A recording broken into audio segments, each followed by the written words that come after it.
கூடுவோம். ஆனந்தமோ இயேசு பாதம் நாடி செல்லுவோம். அன்பின் தேவன் அழைக்கிறார் ஒன்று கூடுவோம். ஆனந்தமோ இயேசு பாதம் நாடி செல்லுவோம். உறவின் வழியில் இறைவன் ஆட்சி மலரச் செய்யவே, உறவின் வழியில் இறைவன் ஆட்சி மலரச் செய்யவே, மகிழின் வழியில் அருளை வேண்டும், மகிழின் வழியில் அருளை வேண்டும். அன்பின் தேவன் அழைக்கிறார் ஒன்று கூடுவோம். ஆனந்தமோ இயேசு பாதம் நாடி செல்லுவோம்.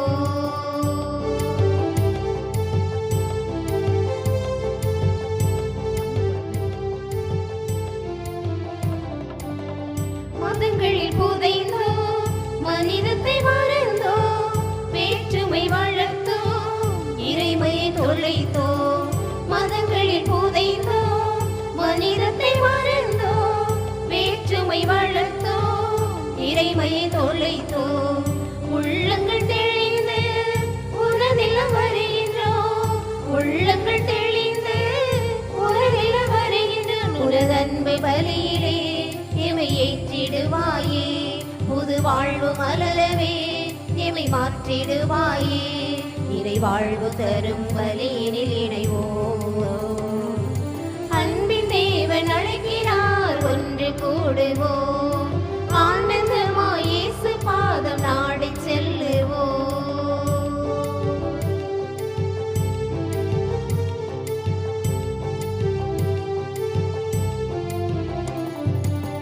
பகைமையை வளர்த்தோம், பாசத்தை தொலைத்தோம், பாரினில் மாந்த உறவினை சிதைத்தோம். பகைமையை வளர்த்தோம், பாசத்தை தொலைத்தோம், பாரினில் மாந்த உறவினை சிதைத்தோம். புது யுகம் படைக்கவே வழியினில் இணைகின்றோம், புது யுகம் படைக்கவே வழியினில் இணைகின்றோம். புனித பலியிலே எவை இணைத்திடுவாயே, அருள் வாழ்வில் மகிழவே எவை மாற்றிடுவாயே. சிலுவை பலியில் சிறந்திட விரைவோம். அன்பின் தேவன் அழைக்கிறார் ஒன்று கூடுவோம். ஆனந்தமா இயேசு பாதம் நாடி செல்லுவோம். அன்பின் தேவன் அழைக்கிறார் ஒன்று கூடுவோம். ஆனந்தமா இயேசு பாதம் நாடி செல்லுவோம். உறவின் வழியில் இறைவன் ஆட்சி மலரச் செய்யவே, உறவின் வழியில் இறைவன் ஆட்சி மலரச் செய்யவே, மகிழ்வின் வழியில் அருளை வேண்டும், மகிழ்வின் வழியில் அருளை வேண்டும். அன்பின் தேவன் அழைக்கிறார் ஒன்று கூடுவோம். ஆனந்தமா இயேசு பாதம் நாடி செல்லுவோம். வானங்கள் மேலிருந்து பொழியட்டும், மேகங்கள் நீதிமானை பொழியட்டும், நிலம் திறக்க மீட்பர் தோன்றட்டும். தந்தை மகன் தூயாவியார் பெயராலே நம் ஆண்டவராகிய இயேசு கிறிஸ்துவின் அருளும் கடவுளின் அன்பும் தூயாவியாரின் நட்புறவும் உங்கள் அனைவரோடும் இருப்பதாக.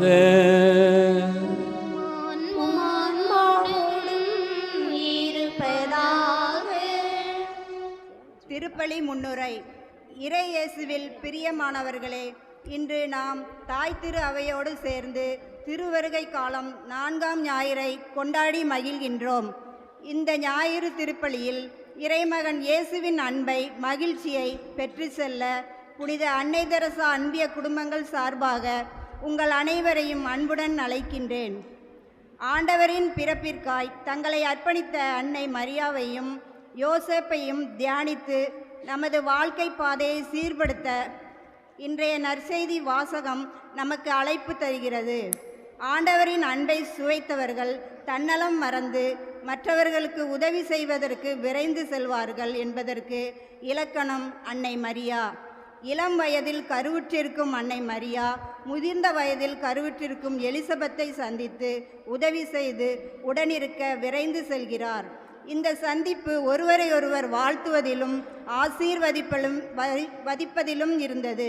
பிறரை வாழ்த்தும் போதும் பிறரின் தேவையை அறிந்து உதவும் போது நாமும் இறைவனால் ஆசீர்வதிக்கப்படுவோம், அன்பு செய்யப்படுவோம் என்பதை உணர்ந்தவர்களாய் இறை திட்டத்திற்கு பணிந்து தேவையில் இருப்போரை தேடி சென்று உதவி செய்ய இத்திருப்பரில் அருள் கேட்டு இணைவோம் இறையேசுவின் அன்பின் பலியில்.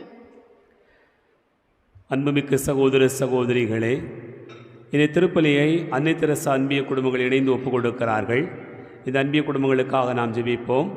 இந்நாள் வரை இந்த அன்பியத்திற்கு இறைவன் செய்திருக்கூடிய நன்மைகளுக்கு நன்றியாகவும் தொடர்ந்து பாதுகாத்து வழிநடத்த வேண்டும் என்பதற்காகவும் படிக்கின்ற எல்லா பிள்ளைகளும் கல்வி ஞானம் ஒழுக்கத்தில் சிறந்து வளரும்படியாகவும் வேலைக்காக காத்திருப்போருக்கு நல்ல வேலை வாய்ப்பு கிடைக்கும்படியாகவும் வெளிநாடு சென்று வேலை செய்வோர் உடல்நல உள்ளத்தோடு பணி செய்யும்படியாகவும் நல்ல மழை பெய்ததற்கு நன்றியாகவும் விவசாயம் செழிக்கவும் ஆடு மாடுகள் நோயின்றி பலுகி பெருகவும் அன்பிய குடும்பங்களை வழிநடத்தி செல்லும் அருட்சகோதரி தீபா அவர்களுடைய உடல் உள்ள சுகத்திற்காகவும் பணிக்காகவும் பங்கு தந்தை மற்றும் அருட்சகோதரனுடைய பணிகளுக்காகவும் நினைத்த காரியங்கள் நிறைவேறும்படியாகவும் அன்னை மரியாள் வழியாகவும் புனித அந்தோணியார் வழியாகவும் நாம் இப்பலியிலே ஒப்புக் கொடுத்து மன்றாடுவோம். கிரேஸ் ஒப்புக் கொடுக்கக்கூடிய நன்றி இந்த திருப்பலி இந்நாள் வரை குடும்பத்திற்கு இறைவன் செய்திருக்கக்கூடிய நன்மைகளுக்கு நன்றியாகவும் மகன்கள் குடும்பத்தை இறைவன் ஆசிர்வதித்து வழிநடத்தும்படியாகவும் பிள்ளைகள் பார்க்கின்ற தொழிலை இறைவன் ஆசிர்வதிக்கும்படியாகவும் நல்ல சுகம் தந்து ஆசிர்வதிக்கும்படியாகவும் பேர குழந்தைகளை இறைவன் வழிநடத்தும்படியாகவும் செய்யும் தொழிலை ஆசிர்வதிக்கும்படியாகவும் குடும்பத்தில் நல்ல சமாதானம் ஒற்றுமையும் இறை ஆசிரும் பெருகும்படியாகவும் தூய ஆவியினுடைய அருட்கரம் நிறைந்த குடும்பமாக இருக்க இப்பலியிலே வேண்டிக் கொள்வோம். அந்தோணி பெர்னாந்து திரேசம்மாள் குடும்ப கருத்துக்காக ஒப்புக் கொடுக்கப்படுகிறது. உடல் சுகத்திற்காகவும் வேலை ஆசிர்வதிக்கப்படும்படியாகவும் மகள்கள் மகன்கள் பிற குழந்தைகள் சுகத்திற்காகவும் விவசாயம் செழிக்கவும் அம்மா மரிய அந்தோணியாள் மரித்த 17வது ஆண்டு நினைவு திருப்பலியாகவும் ஆரோக்கியம் சௌரியம்மாள் ஃபக் Anthony Savathiyammal Stella Mary Chinna Anthony Arulayi ஆகியோருடைய ஆன்மாக்கள் நித்திய இடைப்பாறுதல் அடையும்படியாகவும் நாம் இப்பலியிலே வேண்டிக் கொள்வோம். சிலுவை அந்தோணி ராஜம்மாள் ஒப்புக்கூடிய நன்றி திருப்பலி தனது மகன் சிம்சோனின் 25வது பிறந்த நாளை இறைவன் ஆஸ்வதிக்கும்படியாகவும் மகனுக்கு நல்ல சுகத்திற்காகவும் இறை ஞானத்தில் ஒழுக்கத்திலும் சிறந்து விளங்கும்படியாகவும் நல்லதொரு வேலை வாய்ப்பு கிடைக்கும்படியாகவும் விவசாயம் கால்நடைகள் செழித்து வளரும்படியாகவும் புனித அந்தோணியார் வழியாக நாம் வேண்டுவோம். மேலும் அருட்சகோதரி தீபா ஒப்புக்கூடிய நன்றி திருப்பலி கடந்த நாட்களிலே இறைவன் ஆசிரிய பணியை கொடுத்து வழி நடத்தியதற்கு நன்றியாகவும் ஆசிரிய பணியை இறைவன் அரசு வேலையாக அங்கீகரித்ததற்கு நன்றியாகவும் அதற்கு ஊதியம் கிடைத்ததற்கு நன்றியாகவும் தொடர்ந்து பணிகளிலே ஆண்டவருடைய அருட்கரம் உடனிருந்து வழிநடத்தும்படியாகவும் வேண்டிக் கொள்வோம். அருள்ராஜ் குழந்தையம்மாள் கூடக்கூடிய மரித்தோர் நினைவு திருப்பலி குடும்பத்தில் மரித்த அப்பா இன்னாசி முத்தவருடைய ஆன்மா இல்லத்து இழைப்பாறுதல் அடையும்படியாகவும் அம்மா லூர்து மற்றும் குடும்பத்தில் மரித்த அந்தோணியம்மாள் ராஜா எஸ் ராஜா ஜபமணி எஸ் அந்தோணி சவரியம்மாள் செபஸ்தியான் மிக்கேலம்மாள் மற்றும் குடும்பத்தில் மரித்த ஆன்மாக்கள் இல்லத்து இழைப்பாறுதல் அடைய வேண்டிக் கொள்வோம்.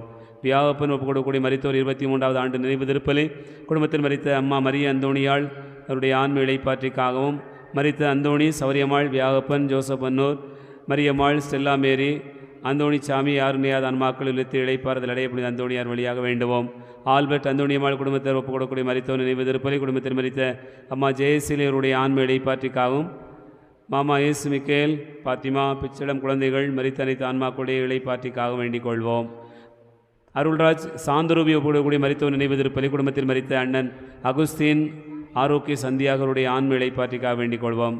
விஜயகுமார் சுரேஷ்குமார் ஒப்புக்கூடிய மரித்தோர் நினைவு திருப்பலி மரித்த அப்பா அற்புதம் அவருடைய ஆன்ம இழைப்பாற்றிக்காகவும் மரித்த சவரிமுத்து மிக்கேலம்மாள் அந்தோணி அன்னம்மாள் மரிய மிக்கேல் ஏஸ் Anthoniyal Anthony Sesammal Sesraj Susemal Rasaiya Alphonsal Anthonimuthu Ellis Arulappan Thanusra Anthony Sami Chinnarani Mikkelammal Amalraj Premila Sophia Ellis Joseph Chinnammal Pappammal Dharmaraj ஆகியோருடைய ஆன்ம இழைப்பாற்றிக்காக வேண்டிக் கொள்வோம். தினேஷ்குமார் ஆனந்த் கூடக்கூடிய மரித்தோர் நினைவு திருப்பலி குடும்பத்தில் மரித்த தந்தை மிக்கேல் அந்தோணியினுடைய ஆன்ம இழைப்பாற்றிக்காகவும் மரித்த மரிய மிக்கேலாள் அந்தோணி வியாகப்பன் அன்னம்மாள் சௌரிமுத்து மிக்கேலம்மாள் ஜான் சேவியர் அன்னம்மாள் இயேசு மரியந்தோணியாள் ராஜ் மிக்கேல் அன்னமரியாள் ஆகியோருடைய ஆன்ம இழைப்பாற்றிக்காகவும் யார் நேர் ஆன்மாக்களுக்காகவும் இப்பலியிலே வேண்டிக் கொள்வோம். அன்பார்ந்தவர்களை கருத்துக்களோடு நம்முடைய வேண்டுதல்களை விண்ணப்பங்களையும் ஆண்டவருடைய திருப்பாதத்தில் வைத்து நம்மையே ஒப்புக் கொடுத்து ஜெபிப்போம். அன்புமிக்க சகோதர சகோதரிகளே, நம் திருமுழுக்கு நினைவாக நம் மீது தெளிக்கப்படும் இத்தண்ணீரை ஆசீர்வதித்தழுமாறு நம்ம இறைவனாகி ஆண்டவரை கஞ்சி மன்றாடுவோமாக. அவரை நமக்கு உதவி அளித்து நாம் பெற்றுக்கொண்ட தூய் ஆவிக்கு என்று உண்மையுள்ளவர்களாக நிலைத்திருக்க அருள்வாராக. என்னென்றும் உள்ள எல்லாம் வல்ல இறைவா, வாழ்வின் ஊற்றும் தூய்மையின் தொடக்கமான தண்ணீரின் வழியாக மக்கள் புனிதமடைந்து நிலைவாழ்வின் கொடையை பெற வேண்டும் என்று திருவுளமானீர். இத்தண்ணீரை புனிதப்படுத்தியருள உம்மை தாழ்மையுடன் வேண்டுகிறோம். ஆண்டவரே, உமது நாளாகிய இன்று உமது அருட்காவலை பெற விரும்புகிறோம். வாழ்வழிக்கும் உமது அருளின் ஊற்றினை எம்மில் புதுப்பித்தருளும். இத்தண்ணீரினால் எங்கள் உள்ளத்தையும் உடலையும் தீமை அனைத்திலிருந்தும் காத்தருள்வீராக. இவ்வாறு நாங்கள் தூய இதயத்துடன் உம்மை அணுகி வரவும் உமது மீட்பை பெற்றுக்கொள்ளவும் தகுதி பெற வேண்டும் என்று எங்கள் ஆண்டவராகிய கிறிஸ்து வழியாக உம்மை மன்றாடுகிறோம். எல்லாம் வல்ல இறைவா, தண்ணீர் வளம் பெறதில் உப்பிட வேண்டும் என்ற இறைவாக்கின எலிசா வழியாக கற்பித்தீர். உமது படைப்பு பொருளாகிய இந்த உப்பை பரிவிறக்கத்துடன் புனிதப்படுத்தியருள உம்மை தாழ்மையுடன் வேண்டுகிறோம். ஆண்டவரே, உப்பு கலந்த இந்த தண்ணீர் தெளிக்கப்படுகிற இடமெல்லாம் தீயோனின் தாக்குதல் அனைத்தும் தோல்வியுறச் செய்வீராக. தூய் ஆவியார் உடனிருந்து எங்களை இடையராது காத்திருள வேண்டும் என்று எங்கள் ஆண்டவராகிய கிறிஸ்து வழியாக உம்மை மன்றாடுகிறோம்.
பெருக்கத்திற்கு ஏற்ப என் மேல் இரக்கம் கொள்ளவே.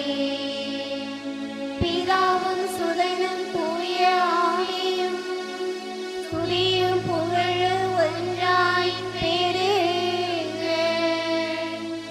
ஆதியிலிருந்தது போல் என்றும் என்றும் நித்தியமாகவும்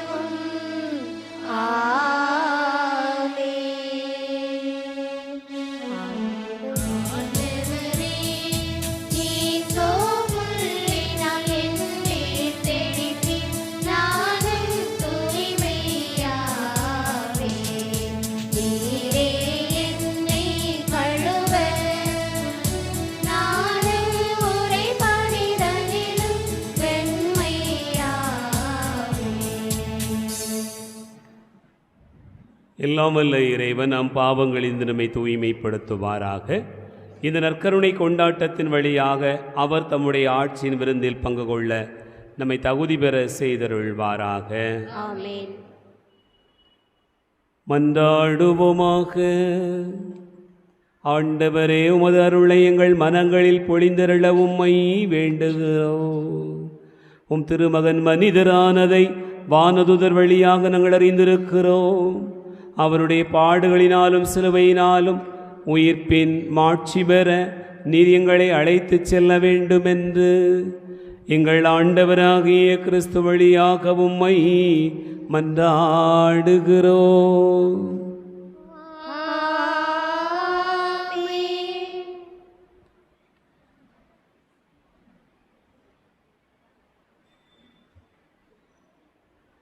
அன்பின் மெழுகுதிரி. அன்பின் மெழுகுவர்த்தி அன்னை மரியாவையும் அவர் கணவர் புனித யோசேப்பையும் குறிக்கின்றது. மீட்பரை சந்திக்க அன்னை மரியாவும் புனித யோசேப்பும் எவ்வாறு ஆயத்தமாயிருந்தனரோ அவர்களைப் போல் நம்மை மீட்க வந்த பாலகனை வரவேற்க நம்மை தயார்படுத்த இதுவே வாய்ப்பு. அன்னை மரியாவின் எதிர்நோக்கையும் புனித யோசேப்பின் நேர்மைத்தனத்தையும் அனைவரும் பெற்று வாழ இந்த அன்பின் மெழுகுவர்த்தியை ஏற்ற நம் பங்கு தந்தை அவர்களை அன்புடன் அழைக்கின்றேன்.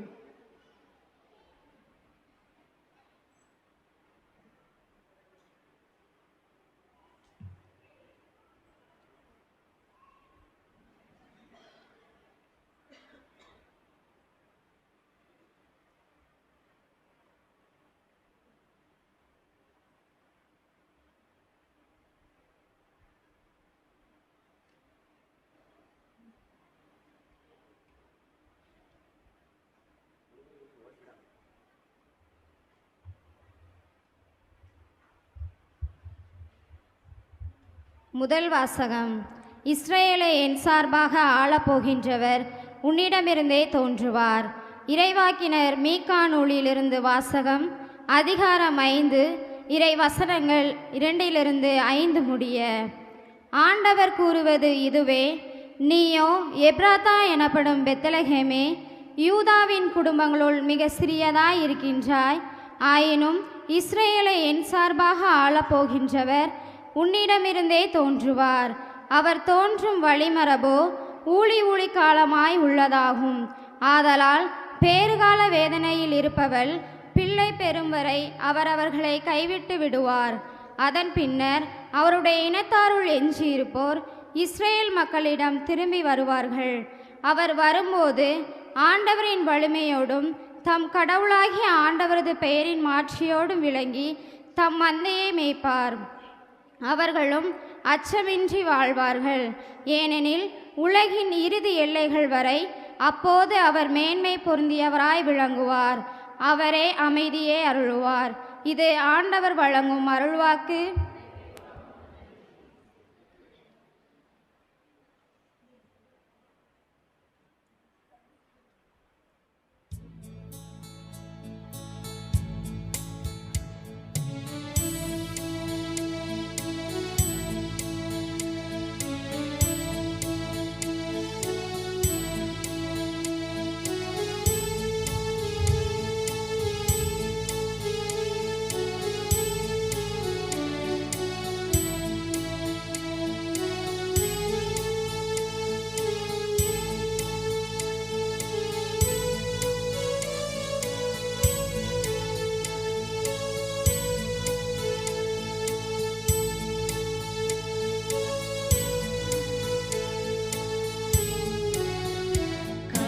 கடந்து சென்றாலும்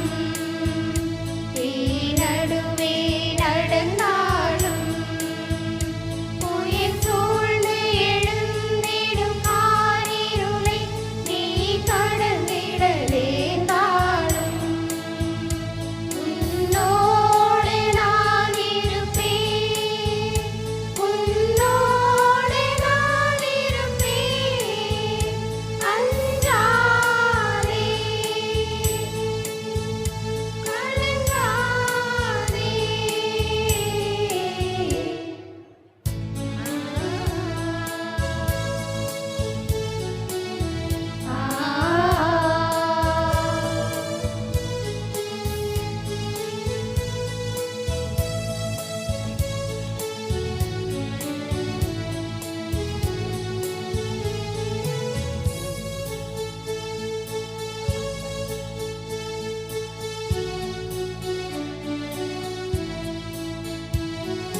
தேவனின் பார்வையில் நீ மதிப்புள்ளவன், பொன்விளை நிலம் போலே.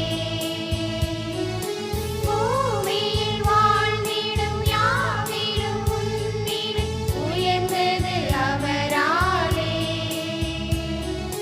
தேவனின் பார்வையில் நீ மதிப்புள்ளவன், பொன்விளை நிலம் போலே.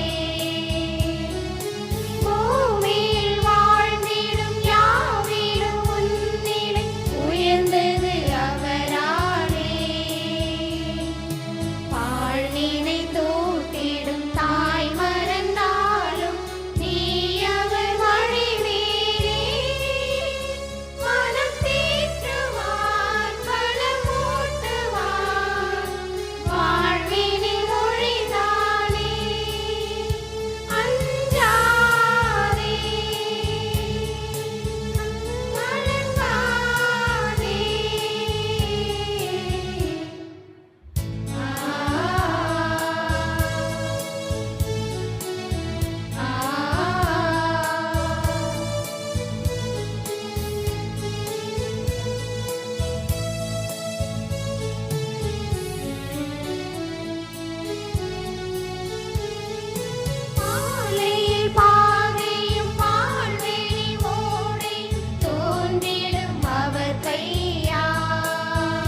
இரண்டாம் வாசகம்.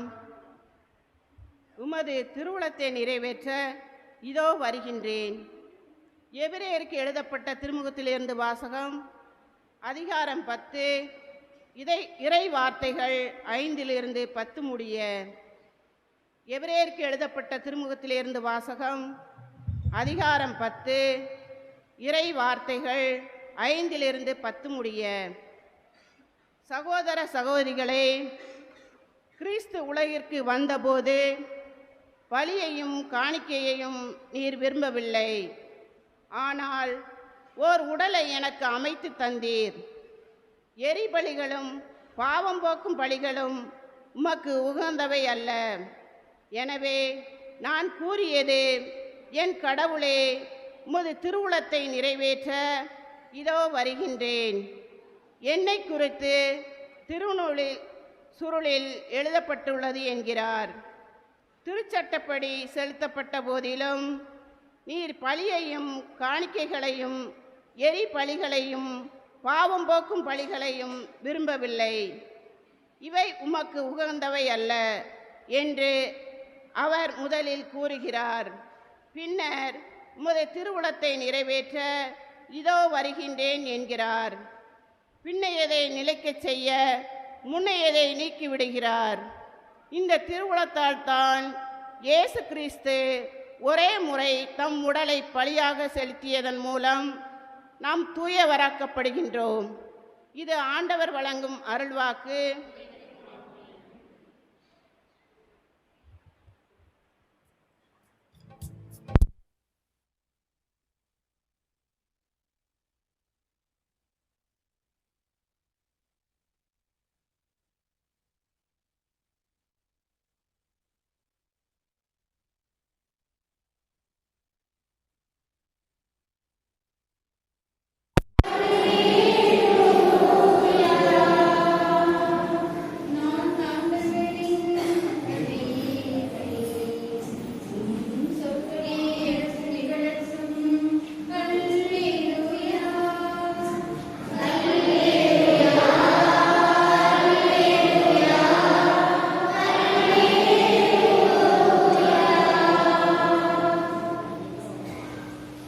ஆண்டவர் உங்களோடு இருப்பாராக.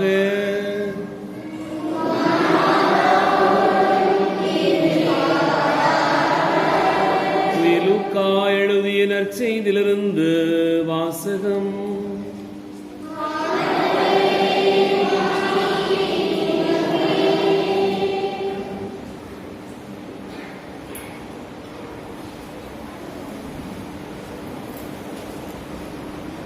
லூக்கா நற்செய்தி அதிகாரம் 1, இறை வார்த்தைகள் 39 முதல் 45 முடிய. லூக்கா நற்செய்தி 1ஆம் அதிகாரம், இறை வார்த்தைகள் 39 முதல் 45 முடிய. அதன்பின் மரியா புறப்பட்டு யூதேய மலைநாட்டிலுள்ள ஓர் ஊருக்கு விரைந்து சென்றார். அவர் செக்கரியாவின் வீட்டை அடைந்து எலிசபெத்தை வாழ்த்தினார். மரியாவின் வாழ்த்தை எலிசபெத் கேட்டபொழுது அவர் வயிற்றிலிருந்த குழந்தை மகிழ்ச்சியால் துள்ளிற்று. எலிசபெத்து தூய ஆவியால் முற்றிலும் ஆட்கொள்ளப்பட்டார். அப்போது அவர் உரத்த குரலில், பெண்களுக்குள் நீர் ஆசி பெற்றவர், உம் வயிற்றில் வளரும் குழந்தையும் ஆசி பெற்றதே. என் ஆண்டவரின் தாயினிடம் வர நான் யார்? உம் வாழ்த்துரையின் காதில் விழுந்ததும் என் வயிற்றினுள்ளே குழந்தை பேருவகையால் துள்ளிற்று. ஆண்டவர் உமக்கு சொன்னவை நிறைவேறும் என்று நம்பிய நீர் பேறு பெற்றவர் என்றார். ஆண்டவரின் அருள்வாக்கு. கிறிஸ்துவே உமக்கு புகழ்.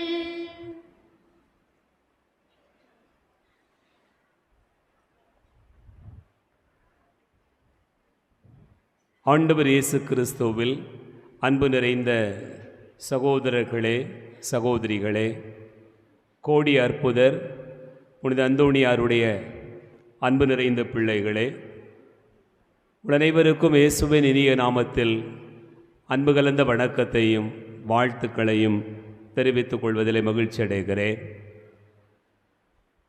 திருவருகை காலத்தினுடைய 4வது ஞாயிற்றுக்கிழமை வழிபாட்டை சிறப்பித்து கொண்டாடுவதற்காக நாம் இந்த பலிபீடத்தின் முன்பாக ஒன்றாக இணைந்து வந்திருக்கிறோம். இந்த நாளில் ஆண்டவர் மக்கள் சொல்கிற செய்தியை சிந்திப்பதற்கு முன்பாக ஒரு நிமிடம் கண்களை மூடி கரங்களை குவித்து ஆண்டவரை நோக்கி ஒரு சிறிய ஜெபம் செய்து இறைவார்த்தை பகுதிக்குள்ளாக கடந்து போவோம். எங்கள் அன்பின் பரலோக பிதாவே, உம்மை போற்றுகிறோம், புகழ்கிறோம், உமக்கு நன்றி கூறுகிறோம். ஆண்டவரே, நீர் எங்கள் மீது வைத்த அன்பு எத்தனையோ வியப்புக்குரியது. எல்லாவற்றையும் எண்ணி பார்த்தோம் என்று சொன்னால் ஆண்டவரே, உமக்கு நன்றி கூறுவதற்கு எங்களுடைய வாழ்நாட்களே போதாது. கடந்த வாரம் முழுக்க நீர் எங்களை பராமரித்து நீர் வழிநடத்தி வந்தீர். எல்லாவற்றுக்குமாக நன்றி கூறுகிறோம். இந்த புதிய வாரத்திற்குள்ளாக, அன்பின் வாரத்திற்குள்ளாக நாங்கள் அடியெடுத்து வைக்கிற போது ஆண்டவரே எங்களை ஆசிர்வதியும். இந்த நாளில் பகிரப்படுகிற இறை வார்த்தையை நாங்கள் தியானித்து என்னுடைய வாழ்விற்கான ஆற்றலையும் அருளையும் பெற்றுக்கொள்ள நீர் எங்களோடு இருப்பீராக. எங்களுடைய மனங்களை திறந்திருளும்.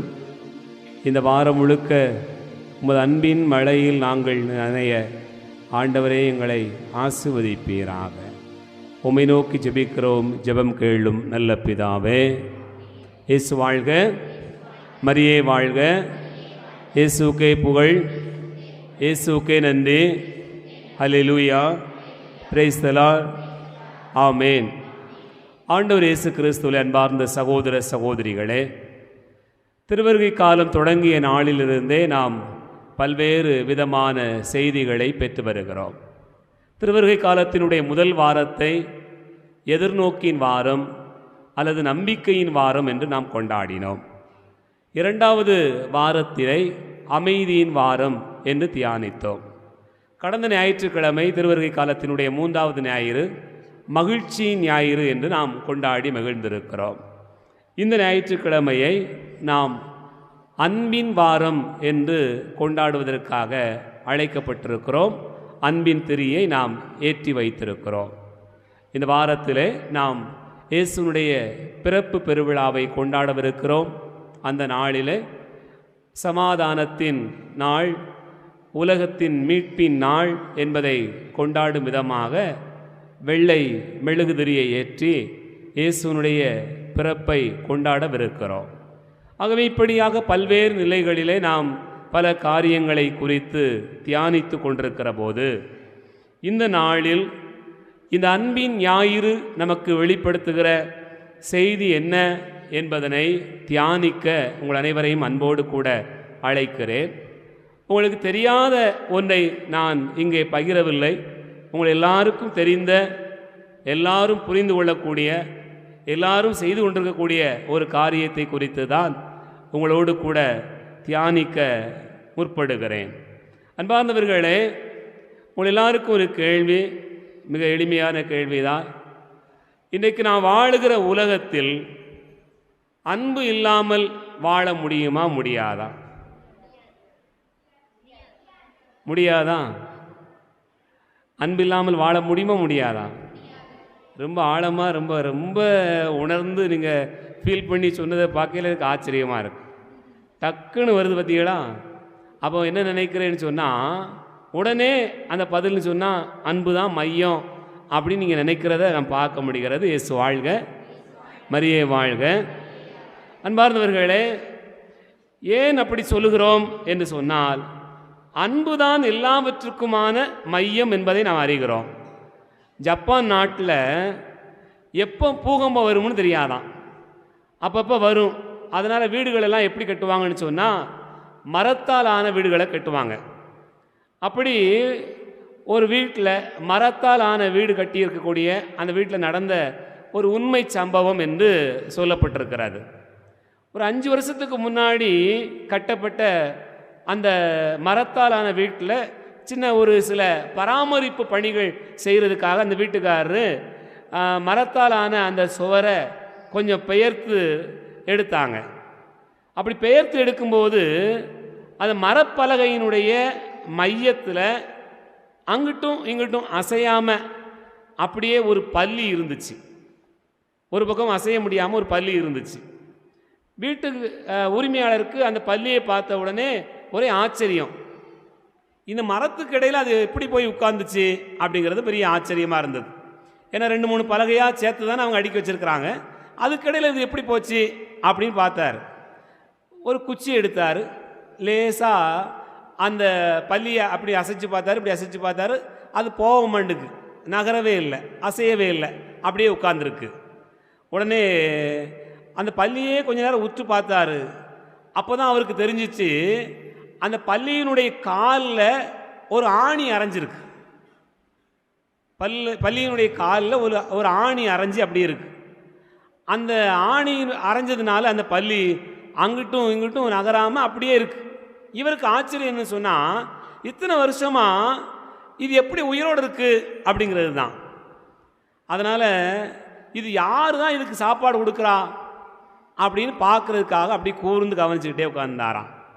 அன்பார்ந்தவர்களே, அப்படியே அவர் பார்த்துக்கிட்டே இருக்கும்போது ஒரு பல்லி திடீர்னு பார்த்தா வாயில் இறைய கொண்டு வந்து இந்த பல்லியினுடைய வாயில் இறைய வச்சிச்சு.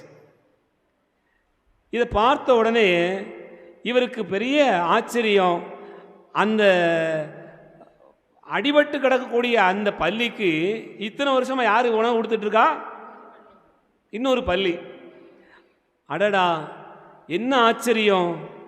இப்படி ஒரு சாதாரண ஒரு பல்லிக்கு தன்னுடைய சக பல்லி தொடர்ந்து இத்தனை வருஷமாக உணவு கொடுத்துக்கிட்டு இருக்கே அப்படின்னு நினைக்கும் போதே அவருக்கு வாழ்க்கையினுடைய அர்த்தம் புலப்பட்டதாம். அவர் சொல்லுகிறார், இந்த பல்லியின் மீது இன்னொரு பல்லிக்கு இவ்வளவு அன்பு இருக்குவதைப் போல மனித உயிர்களுக்கு இன்னொருவர் மீது அன்பு முழுமையாக இருந்து விட்டது என்று சொன்னால் இந்த உலகம் எப்படிப்பட்டதாக இருக்கும் என்று நான் வியந்தேன் என்று அவர் குறிப்பிட்டு சொன்னார். என் அன்பார்ந்த சகோதர சகோதரிகளே, இந்த நிகழ்வை பார்க்கிற போது நமக்கு என்ன தோன்றுகிறது என்று சொன்னால், உலகில் அன்புக்கான ஏக்கம், அன்புக்கான தேடுதல் எல்லா உயிர்களுக்கும் பொதுவானது. மனிதனுக்கு மட்டுமல்ல, கடவுளால் படைக்கப்பட்டிருக்கக்கூடிய எல்லா உயிர்களுக்கும் அன்பு என்பது பொதுவானது. அதைத்தான் அன்பு இல்லையேல் வாழ்க்கை இல்லை என்பதை நாம் எல்லோருமே இணைந்தே சொல்லியிருக்கிறோம். அன்பார்ந்தவர்களே, ஒருவர் தன்னுடைய வாழ்க்கையிலே பொருள் இல்லாமல் இருக்கலாம், சொத்துக்கள் உடைமைகள் எது வேண்டுமானாலும் இல்லாமல் இருக்கலாம், அது இல்லாமல் கூட வாழ்ந்திட முடியும்.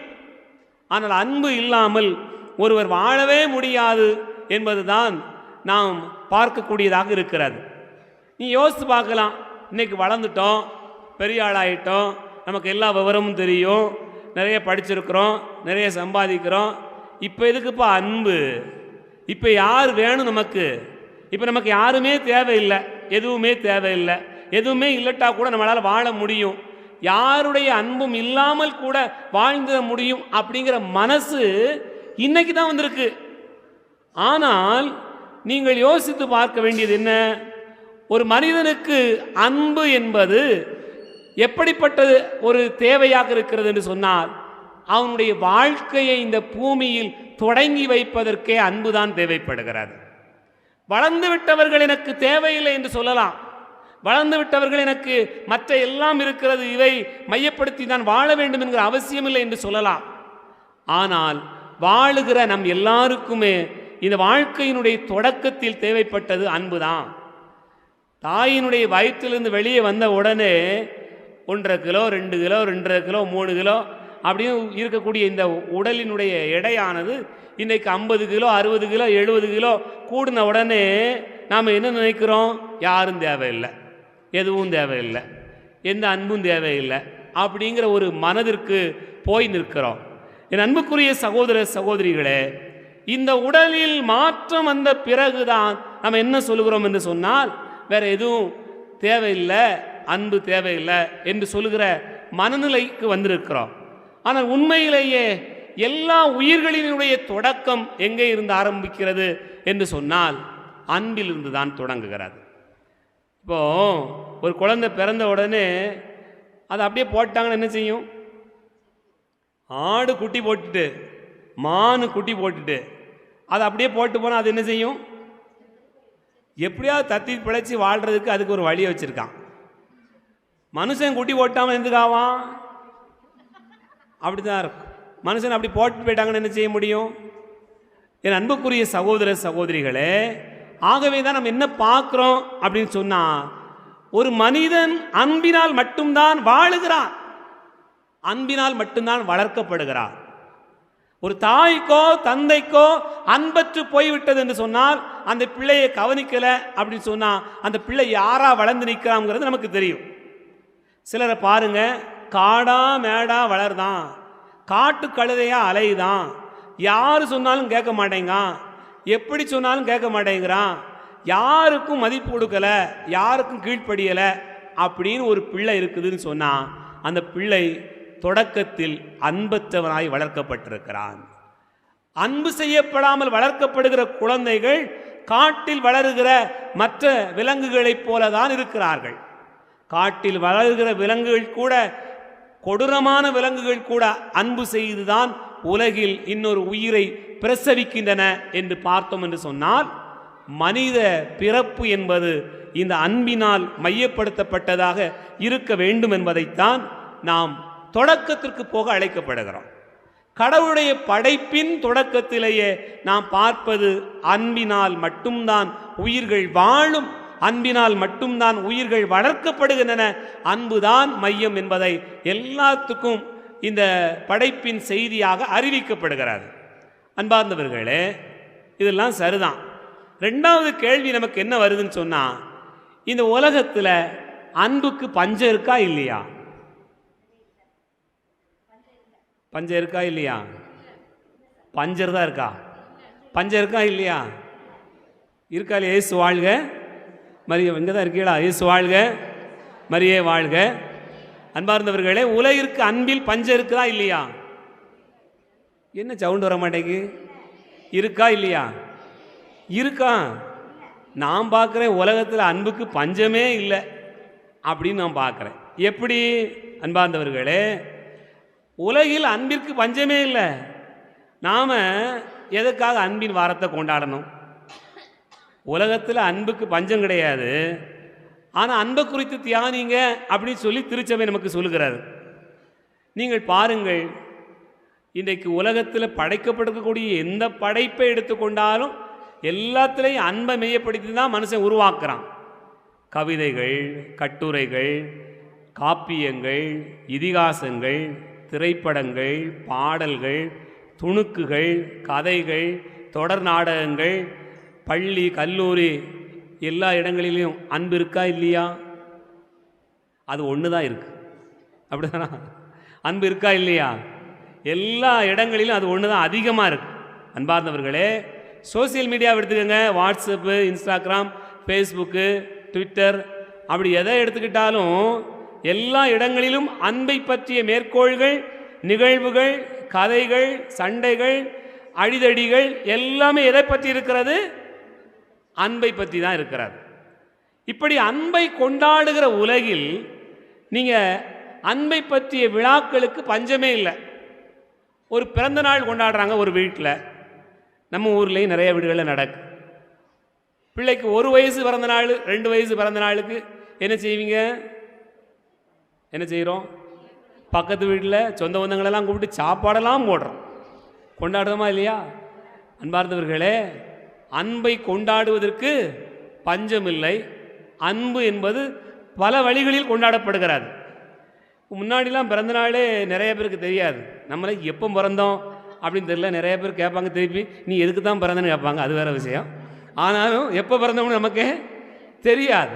ஆனால் இப்போ பிள்ளைகளுக்கு எப்போ பிறந்தோம் அப்படின்னு தெரிஞ்சு வச்சுருக்காங்க. பின்னாடி வளர்ந்த பிறகு அது ஏன் தான் பிறந்து நீங்கள் நினைப்பீங்க. ஆனால் அது கேட்கும், எனக்கு இந்த வருஷம் பிறந்த நாளுக்கு என்ன தந்த, எடுத்து தந்தியா தரலையா? கொண்டாடணும், என் ஃப்ரெண்ட்ஸோடு கொண்டாடணும், இத்தனை ரூபாயத்தா, இந்த இடத்துல கேக் வெட்ட போகிறோம், இப்படி போக போகிறோம், அப்படி போக போகிறோம், எல்லாம் சொல்லத்தான் செய்யும். ஆனால் நீங்கள் சொல்கிறது கேட்பானா, கேட்பாளா? நடக்கிறது இல்லை. அன்பார்ந்தவர்களே, அப்படி இருக்கிற போது நாம் நினைத்து பார்க்கிறோம், விழாக்களுக்கு பஞ்சமில்லை, அன்பின் விழாக்களுக்கு பஞ்சமில்லை, அன்பின் கொண்டாட்டங்களுக்கு பஞ்சமே இல்லை. எல்லா வீதிதோறும் மிக மலிவு விலையில் அன்பு கிடைக்கிற அளவுக்கு மாறி இருக்கிறது. அப்படி என்று சொன்னால் நாம் ஏன் அன்பை பற்றி தியானிக்கணும்? உண்மையான அன்பு அப்படின்னா என்ன? உதாரணத்துக்கு நமக்கு தெரியாத கதைகள் எல்லாம் இல்லை. அன்புனா என்ன அப்படின்னு கேட்டால் ஒவ்வொருத்தரும் என்ன பதில் வச்சுருப்போம்? அன்புனா என்ன? பிள்ளைங்களாம் பசங்க டக்குன்னு பதில் சொல்கிற ஆளெல்லாம் காணும் இன்னைக்கு. அன்புனா என்ன? அன்பார்ந்தவர்களே, ஒவ்வொருத்தருக்கும் ஒரு விதமான பதில் இருக்கலாம். அன்புனா எனக்கு நீ உண்மையாக இருக்கணும் ஒரு பதில் சொல்கிறாங்க. நான் எப்படி இருந்தாலும் நீ என்னை ஏற்றுக்கிடணும் ரெண்டாவது. மூணாவது, எனக்கு நல்லதோ கெட்டதோ நீ கூடவே இருக்கணும் அப்படி சொல்கிறாங்க. நான் என்ன செஞ்சாலும் எனக்கு நீ உடந்தையாக இருக்கணும். இதை செய்கிறதுக்கு உனக்கு கடமை இருக்குது.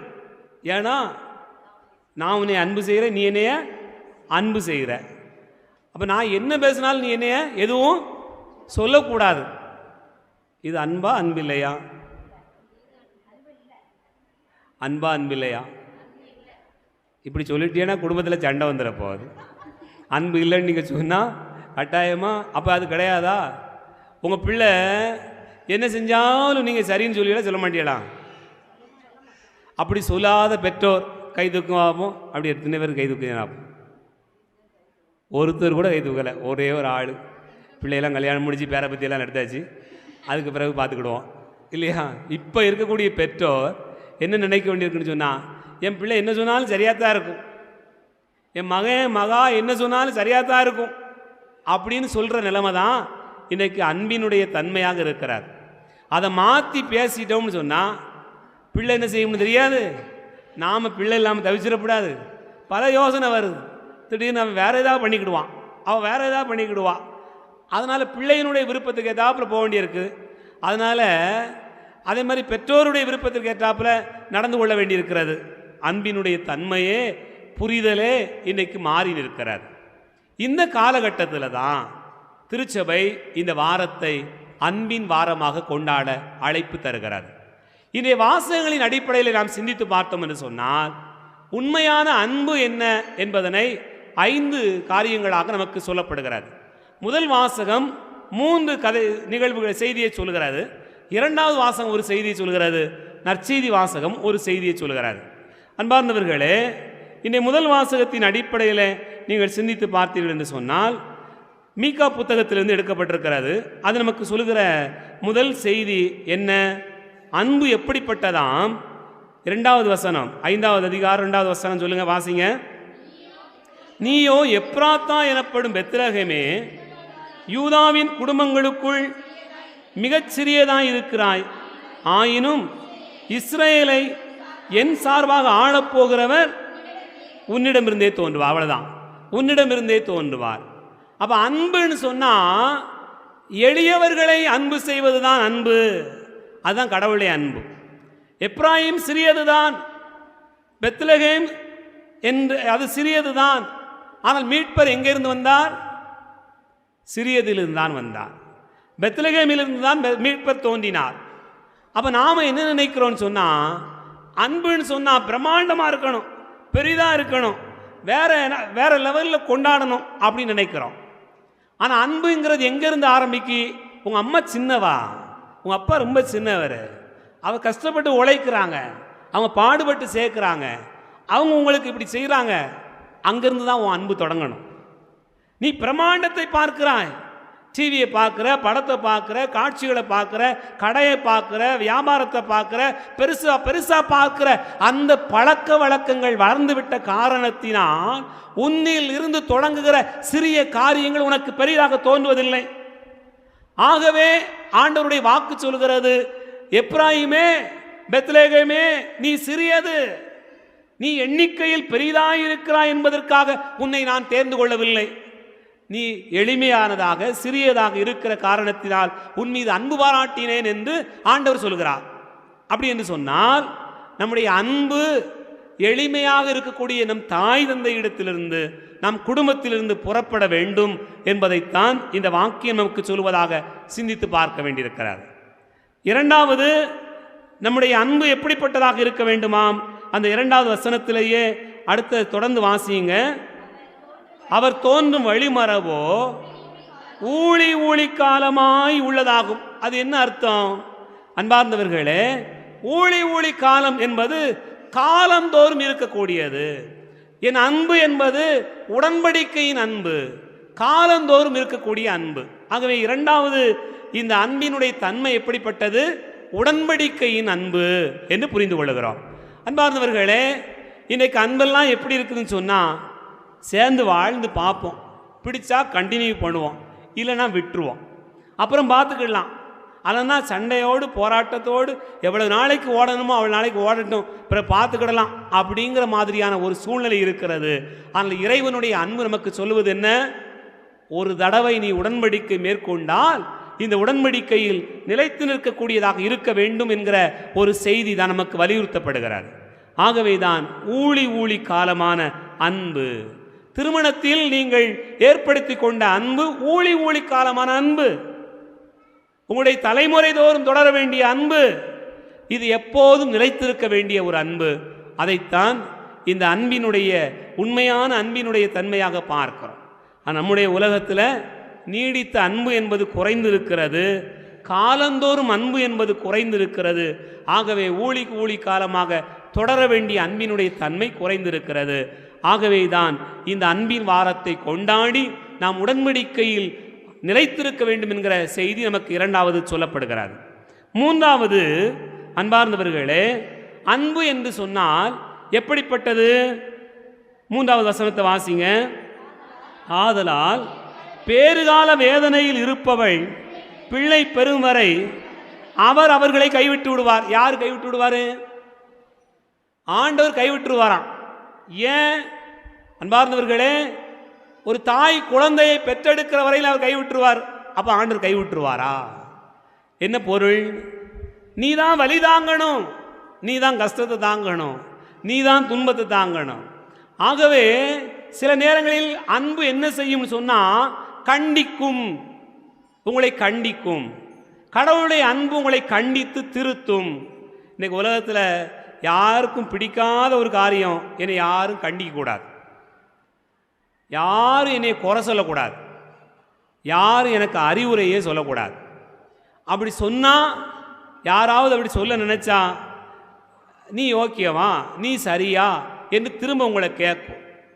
அன்பு எப்படிப்பட்டதாக இருக்கிறது என்று சொன்னால், கடவுளுடைய அன்பு உங்களை கண்டிக்கும். நிச்சயமாக பிள்ளை பெறுகிற வரையிலும் அந்த வலியை தாங்கிக் கொள்கிற ஒரு தாய்க்கு அந்த வலி உண்டு, அது கடவுள் அனுமதிக்கிறார். அதே போல வாழ்க்கையில் சில கஷ்டங்கள் துன்பங்கள் உங்களுக்கு கொடுக்கப்படும், கடந்துதான் ஆக வேண்டும். அப்படி கண்டிப்பதற்கு நீங்கள் உங்களை அனுமதித்தால் மட்டும்தான் அன்பில் நிலைத்திருக்க முடியும். கண்டிக்கப்படாத பிள்ளைகள், கண்டிக்கப்படாத ஒரு மனிதர் தன்னுடைய வாழ்க்கையில் அன்பில் நிலைச்சிருக்கவே முடியாது. அன்பார்ந்தவர்களே, கண்டிக்காமலேயே உங்கள் பிள்ளைகளை விட்டா அந்த பிள்ளை அன்பில் இருக்குமா? நீங்கள் சொன்னது கேட்குமா? நீ யோசித்து பார்த்தீங்கன்னு சொன்னால் ஒன்றுமே நடக்காது. யோசித்து பாருங்க. நீங்கள் அவன் என்ன வேணாலும் செய்யட்டு நீங்கள் விட்டுருவீங்களா? கண்டிப்பீங்களா? கண்டிக்க மாட்டீங்களா? கண்டிப்போம். கண்டிக்கிற பிள்ளைகளை கண்டிக்கக்கூடிய சூழ்நிலையில் கண்டித்து தான் ஆக வேண்டியிருக்கிறது என்பதை ஆண்டவருடைய வாக்கே நமக்கு சொல்லுகிறார். ஆகவேதான் நாம் அன்பு என்று சொல்கிற போது முதல் வாசகத்தின் அடிப்படையில் 3 நிலைகளில் பார்க்கிறோம். அன்பு என்று சொன்னால் எளியவர்களை தேடி அன்பு செய்வதாகும். அன்பு என்று சொன்னால் உடன்படிக்கையினுடைய அன்பாக இருக்க வேண்டும், ஊழி ஊழி காலமாக இருக்க வேண்டும். அன்பு என்று சொன்னால் அது கண்டிக்கக்கூடியதாக இருக்க வேண்டும். இந்த 2வது வாசகத்தின் அடிப்படையிலே பார்க்கிற போது அன்பு என்றால் என்ன என்பதனை நமக்கு சொல்லப்பட்டிருக்கிறது. வாசிங்க. எபிரேயர் 10வது அதிகாரம் 9வது வசனத்தை வாசிங்க. 9:10. பின்னர் உமது திருவுளத்தை நிறைவேற்ற இதோ வருகிறேன் என்கிறார், பின்னர் இதை நிலைக்கச் செய்ய முன்னதை நீக்கி விடுகிறார். இந்த திருவுளத்தால் தான் இயேசு கிறிஸ்து ஒரே ஒரு முறை தம் உடலை பலியாக செலுத்தியது மூலம் நாம் தூயவராக்கப்பட்டிருக்கிறோம். அப்படின்னு சொன்னால் அன்பு எப்படிப்பட்டது என்று சொன்னால் கடவுளின் திருவுளத்தை நிறைவேற்றக்கூடியதாக இருக்க வேண்டும். ஒருவர் மற்றவருடைய திருவுளத்தை அறிந்ததாக இருக்க வேண்டியிருக்கிறார். பாருங்க, அம்மா என்ன நினைக்கிறாங்க, அப்பா என்ன யோசிக்கிறாங்க, அதை பிள்ளை என்ன செய்யணும்? புரிஞ்சுக்கிடணும். தந்தையாகிய கடவுள் என்ன நினைக்கிறார், அவர் என்ன விரும்புகிறார், அதை இயேசு புரிந்து கொண்டார். அதனால தான் ஒரே ஒரு முறை தன்னை பலியாக ஒப்பு கொடுத்தார். அது சிலுவையில் பலியாக ஒப்பு கொடுத்தார். அந்த பலி வழியாக நாம் எல்லோரும் தூயவராக்கப்பட்டிருக்கிறோம் என்று சொன்னால் இந்த திருவுளத்தை அறிந்துதான் பயணிக்கணும். அதுதான் அன்பு. எங்கள் அம்மா அப்பா எப்படி வேணாலும் சொல்லிட்டு போட்டோம், எனக்கு என்ன ஆசையோ எனக்கு என்ன விருப்பமோ அதை செய்யத்தான் நான் இருக்கேன், யாருக்கும் நான் கீழ்ப்படிய வேண்டியதில்லை, யாருக்கும் பணிந்து போக வேண்டிய அவசியம் இல்லை அப்படின்னு நினைச்சாச்சுன்னு சொன்னால் அங்கே அன்பே இல்லைன்னு அர்த்தம். உங்களுக்கு விருப்பம் போல செயல்படுவதற்கு உரிமை உண்டு, உங்களுடைய காரியங்களை செய்வதற்கு உங்களுக்கு உரிமை உண்டு, உங்களுக்கு சுதந்திரம் உண்டு. ஆனாலும் அந்த சுதந்திரத்தில் கடவுளுடைய திருவுளம், தந்தையினுடைய திருவுளம் இருக்கிறதா என்பதுதான் நமக்கு கொடுக்கப்படுகிற அழைப்பு. அந்த திருவுளத்தை அறிந்து கொள்வதில் இயேசு முதன்மையானவராக இருந்தார். நீ பாருங்க, என்ன நடந்தாலும் தந்தையாகிய கடவுளிடத்தில் ஒப்பு கொடுத்தார். காலை மாலை ஜெபம் செய்து தந்தையாகிய கடவுளிடத்தில் ஒப்பு கொடுத்துதான் அந்த காரியங்களை அவர் பயணித்தார் என்று பார்க்கிறோம். அன்பார்ந்தவர்களே, ஆகவே அன்பு என்று சொன்னால் அது திருவுளம் அறிந்து செயல்படுதல் என்று புரிந்து கொள்கிறோம். ஐந்தாவது, இன்றைய நற்செய்தியின் அடிப்படையில் பார்த்தோம் என்று சொன்னால் நாம் புரிந்து கொள்வது என்ன என்பது நமக்கு தெளிவுபடுத்தப்படும். அன்பார்ந்தவர்களே, அன்பு என்று சொன்னால் எப்படிப்பட்டதாம்? மேன்மை மிக்கது. அது எங்கே சொல்லப்பட்டிருக்கிறது? அன்பார்ந்தவர்களே, அன்னை மரியாள் எலிசபெத் அம்மாளை சந்திக்க செல்கிறார். அப்படி சந்திக்க செல்கிற இந்த நிகழ்வை பலமுறை தியானித்திருந்தாலும் கூட ரெண்டு பேரும் ஒருத்தருக்கு ஒருத்தர் விட்டு கொடுக்கவே இல்லை. இதுதான் மேன்மையான அன்பு. ஒருத்தருக்கு ஒருத்தர் விட்டு கொடுக்கவே இல்லை. அன்பார்ந்தவர்களே, இந்த அன்பு மரியாளை தேடி போக செய்தது. இந்த அன்பு அங்கே போய் சேர்ந்த உடனே மகிழ்ச்சியை கொடுத்தது. அந்த மகிழ்ச்சியினால் அவர் வாழ்த்தி பேசுகிறார், இவர் வாழ்த்தி பேச அவரும் வாழ்த்தி பேச, ரெண்டு பக்கமுமே ஒரு மாட்சி, ஒரு மேன்மை, ஒரு சிறப்பு இருக்கிறார். ஆகவே அன்பினுடைய தன்மை என்னவென்று சொன்னால் மேன்மை தான் மேலோங்கி இருக்க வேண்டும். ஒருத்தர் ஒருத்தரை எப்போதுமே நல்லது தான் பேசணும், குறையே சொல்லக்கூடாது. ஒருத்தர் ஒருத்தருடைய சிறப்புக்குரிய காரியங்களை பேசி வாழச் செய்வர். நிறைய நேரங்களில் குறை சொல்லி நாம் உறவுகளை இழக்கிறோம். குறை சொல்லி அன்பை நாம் பகையாக மாற்றி விடுகிறோம். குறை சொல்லி வாழ்க்கையில் நிறைய பிளவுகளை உண்டாக்கி விடுகிறோம். ஆனால் இங்கே பாருங்கள், தூரத்து உறவு, ரொம்ப காலமாக சந்திக்காத உறவு, எத்தனையோ ஆண்டுகளுக்கு பிறகு சந்தித்தாலும் கூட சந்தித்த இடத்திலே மீண்டுமாய் ஒருவருக்கொருவர் அன்பை பரிமாறிக்கொண்டார்கள். அந்த அன்பினால் அவர்கள் மேம்பட்டவர்களாக மாறி நிற்கிறார்கள். ஆகவேதான் அந்த அன்பைத்தான் நாம் இந்த நாட்களில் கொண்டாட வேண்டும் என்பதை நாம் இந்த நாளிலே சிந்திக்க அழைக்கப்படுகிறோம். ஆகவே அன்பார்ந்தவர்களை நினைத்து பார்ப்போம். அன்புதான் உலகில் வாழ்க்கையினுடைய மையம். அன்பு இல்லை என்றால் ஒன்றுமே இல்லைதான். இந்த உலகத்தில் அன்பிற்கு பஞ்சமே இல்லைதான். எல்லா இடத்திலும் அன்பு மிகுந்து கிடக்கிறார். ஆனால் உண்மையான அன்பு என்பது என்ன? ஆண்டவருடைய வாக்கு நமக்கு 5 காரியங்களை சொல்கிறது. நினைத்து பார்ப்போம். 1, எளிய நிலையில் அன்பு செய்வது, எளியவர்களை தேடி அன்பு செய்வது. 2வது, உடன்படிக்கையினுடைய அன்பு. 3வது, அன்பு கண்டிக்கக்கூடிய ஒன்று. 4வது, அன்பு என்பது எப்போதுமே கடவுளின் திருவுளத்தை நிறைவேற்றக்கூடியதாக இருக்கும். 5வது, அன்பு என்பது அன்னை மரியாள் எலிசபெத்து போல மேன்மை மிக்கதாக இருக்கும் என்பதைத்தான் இதனால் நமக்கு சிந்திக்க அழைப்பு தருகிறது. நம்முடைய வாழ்க்கையினுடைய பயணத்தில் நாம் கொண்டிருக்கக்கூடிய அன்பின் தன்மை எப்படிப்பட்டதாக இருக்கிறது? இறையருளுக்காக மன்றாடுவோம். ஆமேன். எழுந்து நின்று நம்முடைய நம்பிக்கை அறிக்கையிடுவோம்.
மறுவரை திரும்பவும் வந்திடுவார். தூய ஆவியாரை நம்புகிறேன், பாரினில் அவர் துணை வேண்டுகிறேன்.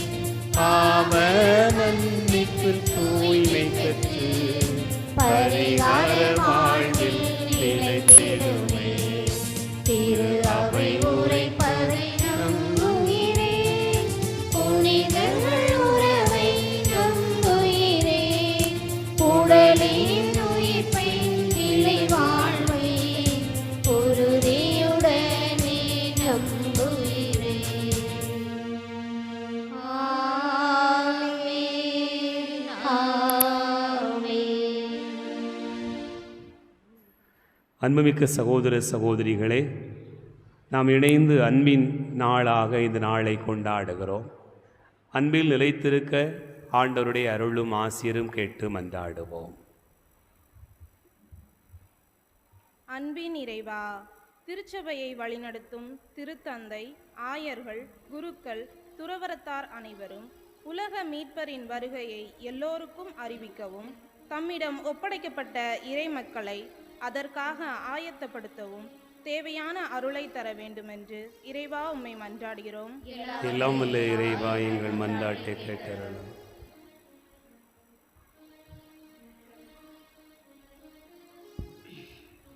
நீதியின் ஒளியே எம் இறைவா, இன்று மனிதர்களுக்கு எதிராக நிலவும் பயங்கரவாதம் ஒழிந்து எங்கும் அமைதி ஏற்படவும், ஏற்றத்தாழ்வுகள் நீங்கி ஒற்றுமையுடன் வாழவும், நாட்டு தலைவர்கள் தன்னலம் நீக்கி பிறர் நலத்தோடு சேவை செய்ய ஞானத்தை தர வேண்டுமென்று இறைவா உம்மை மன்றாடுகிறோம். எல்லாம் வல்ல இறைவா, எங்கள் மன்றாட்டை கேட்டருளும். அனைவரையும் தேற்றுபவரே எம் இறைவா, வியாதி வறுமை இவற்றால் வாடுவோர் அனைவரும் உடல் நலமும் மனநலமும் பெறவும், எளியோர் உள்ளம் உடைந்தோர் மன ஆறுதல் பெற்றிடவும் வேண்டுமென்று இறைவா உம்மை மன்றாடுகிறோம். எல்லாம் வல்ல இறைவா, எங்கள் மன்றாட்டை கேட்டருளும். அன்பின் இறைவா, அன்னை மரியாளை போல நாங்களும் அடுத்தவர் தேவைகளை அறிந்து அவர்களுக்கு எல்லாவித உதவிகளையும் எந்த எதிர்பார்ப்பும் இல்லாமல் உள்ளார்ந்த அன்போடு செய்திட நல்ல மனதை தர வேண்டுமென்று இறைவா உம்மை மன்றாடுகிறோம். எல்லாம் வல்ல இறைவா, எங்கள் மன்றாட்டை கேட்டருளும். எம்மை தேற்றுபவரே இறைவா, இன்றைய திருப்பலியை சிறப்பித்துக் கொண்டிருக்கும் புனித அன்னை தெரசா அன்பிய குடும்பங்களை ஆசீர்வதியும். அன்பிய குடும்பங்களில் உள்ள சிறுவர் சிறுமியர், இளைஞர் இளம்பெண்கள் இறையருள் நன்கு படிக்க வேலை செய்ய ஆற்றல் தந்தருளும். வெளிநாட்டில் வேலை செய்வோர் பாதுகாப்போடும் உடல் நடத்தோடும் வேலை செய்யவும், விவசாயம் செழிக்க வான்மழையை பொழிந்தருளும். அன்பிய கூட்டங்களில் அனைவரும் பங்கேற்று இறையாசிர் பெற்றிடவும், குடும்பங்களில் குழந்தை இயேசுவின் அன்பு, அமைதி, மகிழ்ச்சி, ஒற்றுமை பெற்றிட அருள் தர வேண்டுமென்று இறைவா உம்மை மன்றாடுகிறோம். எல்லாம் வல்ல இறைவா, எங்கள் மன்றாட்டை கேட்டருளும். நம் ஒவ்வொருவருடைய தனிப்பட்ட தேவைகளுக்காக கண்களை மூடி கரங்களை குவித்து ஒரு நிமிடம் அமைதியாக ஜெபிப்போம்.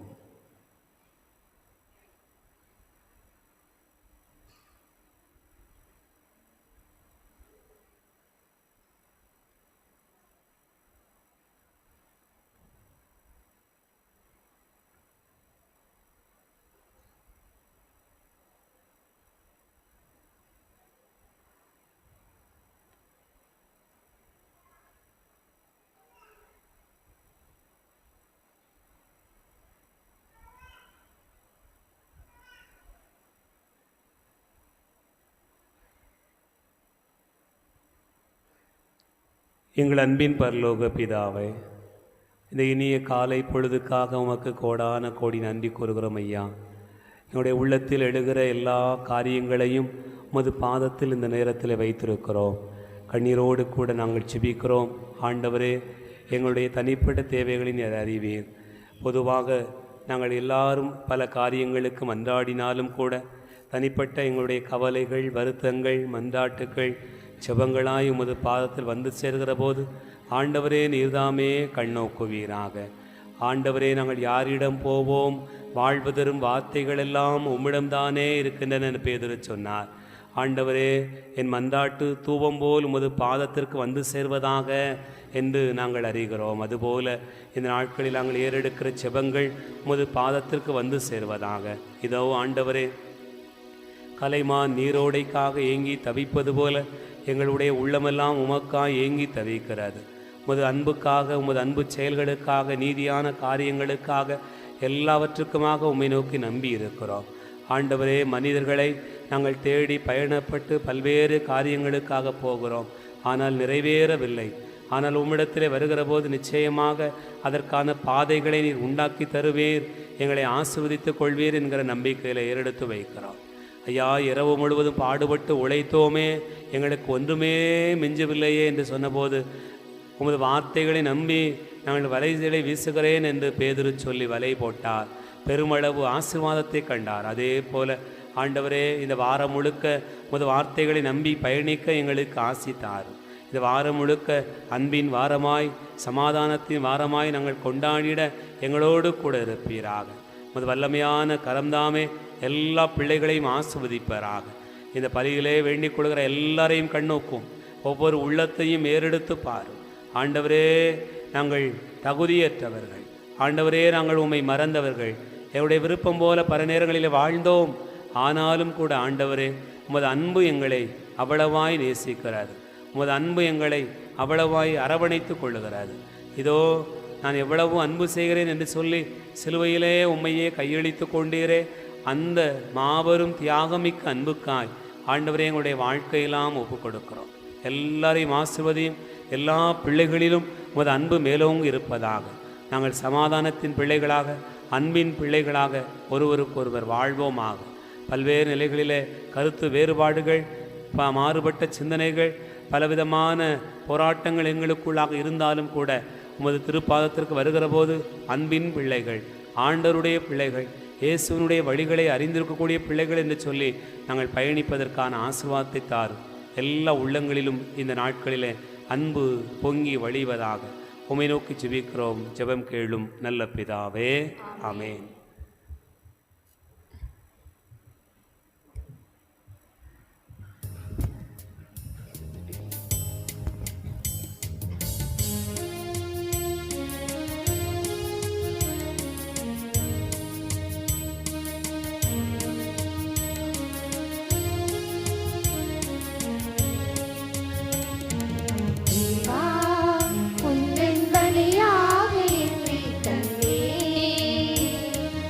என்றும் எந்தன் பணி வாழ்வை ஏற்றிடுவார். தேவா, உந்தன் பலியாக என்னை தந்தே, என்றும் எந்தன் பணி வாழ்வை ஏற்றிடுவார்.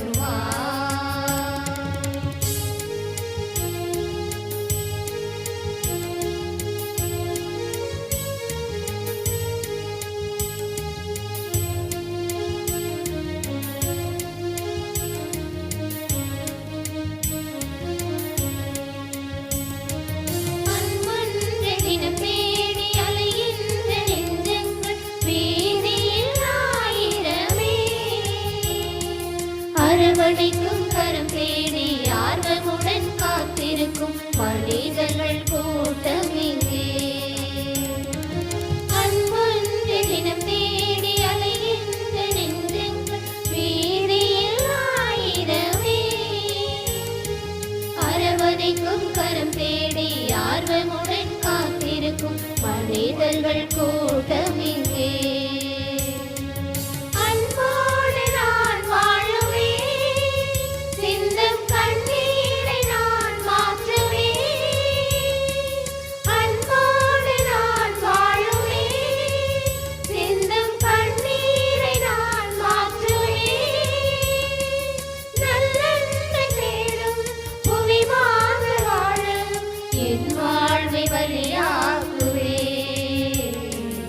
என் வாழ்வை பலியாக்குவே.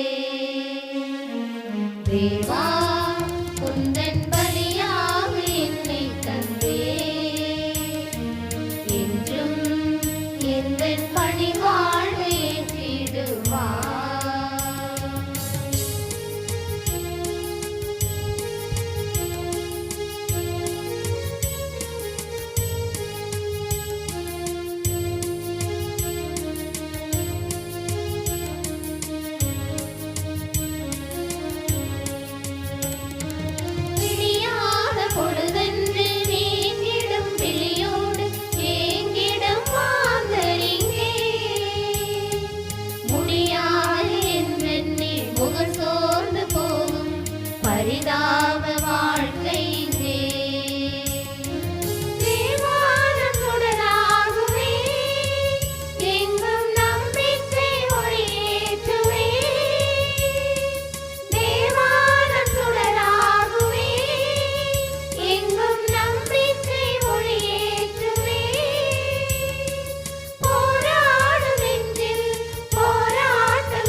சகோதர சகோதரிகளே, என்னுடையது உங்களுடையதுமான இந்த பலி எல்லாம் வல்ல தந்தையாகிறவனுக்கு ஏற்றதாகும்படி செபியுங்கள். ஆண்டவர் தமது பெயரின் புகழ்ச்சிக்காகவும் மாட்சிக்காகவும் நமது நன்மைக்காகவும் புனித திரு அவை அனைத்தின் நலனுக்காகவும் உமது கையிலிருந்து பலியை ஏற்றுக்கொள்வாராக.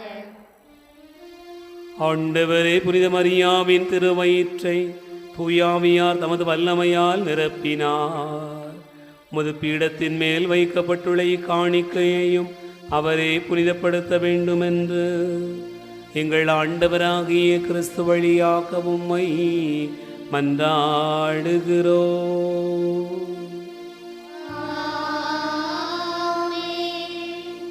ஆண்டவர் உங்களோடு இருப்பாராக.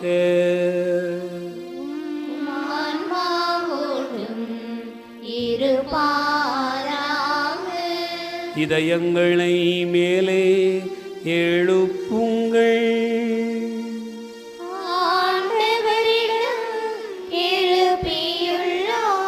நம் இறைவனாகிய ஆண்டவருக்கு நன்றி கூறுவோம்.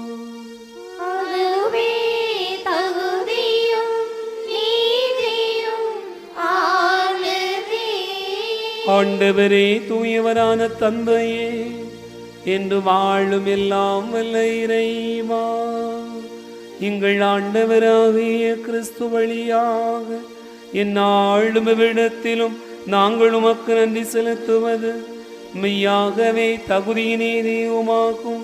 எங்கள் கடமையும் மீட்புக்குரிய செயலுமாகும். இறைவாக்கின் அனைவரின் திருவுரைகள் கிறிஸ்துவை முன்னறிவித்தன. சொல்லற்கரிய அன்புடன் கன்னித்தாய் அவரை தம் திருவயிற்றில் தாங்கினார். அவர் வரவிருக்கிறார் என யோவான் அறிவித்தார். வந்தபின் அவரை சுட்டி காட்டினார். நாங்கள் விழிப்போடு வேண்டுவதையும் அக்களிப்போடு தமது புகழ் பாடுவதையும் அவர் காணும் பொருட்டு தமது பிறப்பின் மறைபொருளை முன்னரே மகிழ்வுடன் எதிர்பார்த்திருக்க எமக்கு அருளினார். ஆகவே வானகணிகளோடு வந்து சேர்ந்து நாங்கள் உம்மை புகழ்ந்தோரை குரலாய் பாடுவதாவது.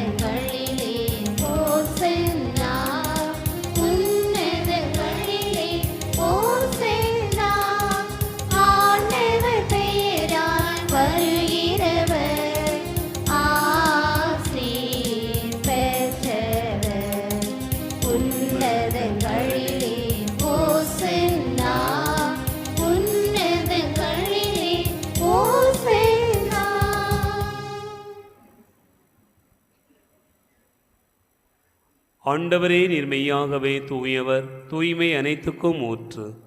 ஆகவே உம்முடைய ஆவியை பொழிந்து இக்காணிக்கைகளை தூய்மைப்படுத்த உம்மை வேண்டுகிறோம். இவ்வாறு எங்கள் ஆண்டவர் இயேசு கிறிஸ்துவின் உடலாகவும் இரத்தமாகவும் எங்களுக்கு இவை மாறுவனவாக.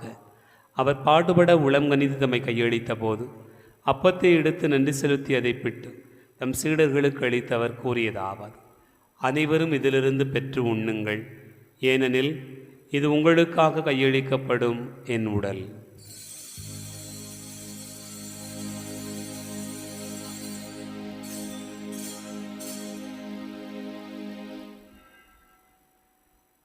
அவ்வண்ணமே இரவு விருந்து அருந்திய பின் கிண்ணத்தை எடுத்து மீண்டும் உமக்கு நன்றி கூறி தம் சீடர்களுக்கு அளித்து அவர் கூறியதாவது: அனைவரும் இதிலிருந்து பெற்று பருகுங்கள், ஏனெனில் இது புதிய நிலையான உடன்படிக்கைக்குரிய என் இரத்தத்தின் கிண்ணம். இது பாவ மன்னிப்புக்கென்று உங்களுக்காகவும் பலருக்காகவும் சிந்தப்படும். இதை நினைவாகச் செய்யுங்கள்.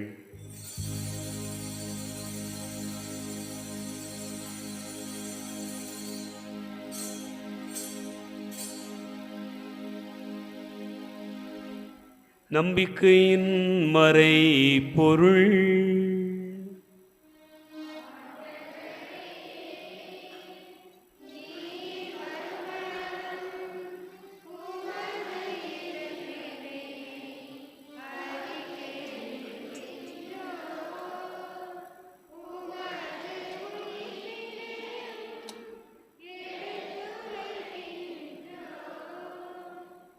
ஆகவே ஆண்டவரை நாங்கள் கிறிஸ்துவின் இறப்பினையும் உயிர்ப்பினை நினைவு கூர்ந்து வாழ்வு தரும் அப்பத்தையும் மீட்பளிக்கும் கிண்ணத்தையும் உமக்கு ஒப்புக் கொடுக்கிறோம். திருமுனின்று ஊழியம் புரிய தகுந்தவர்களை எங்களை ஏற்றுக்கொண்டீர். எனவே உமக்கு நன்றி செலுத்துகின்றோம். மேலும் கிறிஸ்துவின் உடலிலும் இரத்தத்திலும் பங்கு கொள்ளும் எங்களை தூய ஆவியார் ஒன்று சேர்க்க வேண்டுமென உம்மை தாழ்மையுடன் மன்றாடுகிறோம்.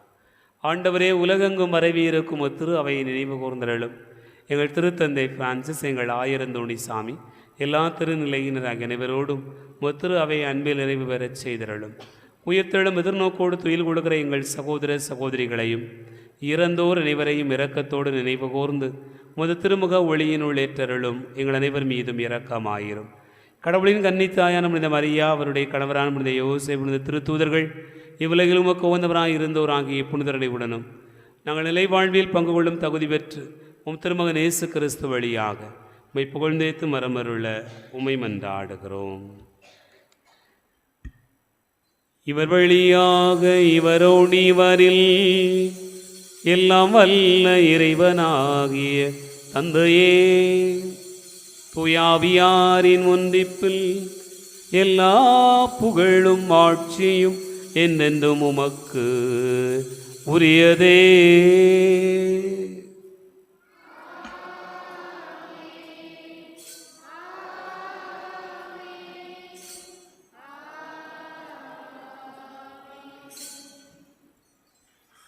நம் ஆண்டவர் இயேசு கிறிஸ்து கற்றுக் கொடுத்தவாறு விண்ணக தந்தையை நோக்கி ஜெபிப்போம். எங்கள் தந்தையே, உமது பெயர் தூயதென போற்ற பெறுக. உமது ஆட்சி வருக.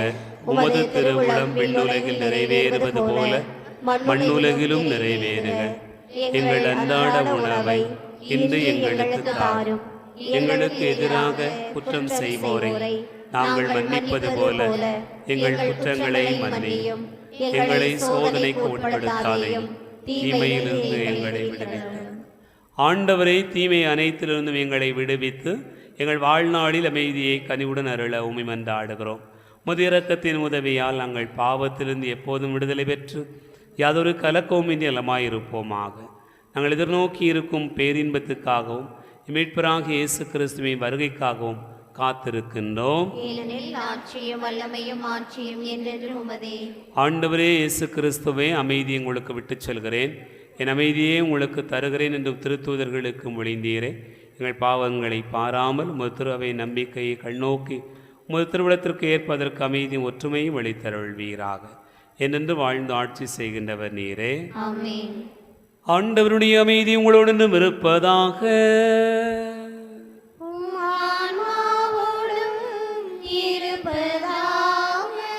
ஒருவருக்கொருவர் அமைதியை பகிர்ந்து கொள்வோம்.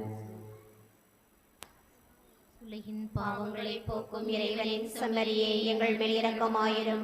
உலகின் பாவங்களை போக்கும் இறைவனின் செம்மறியே, எங்கள் மேல் இரக்கமாயிரும். உலகின் பாவங்களை போக்கும் இறைவனின் செம்மறியே, எங்களுக்கு அமைதி அளித்தருளும்.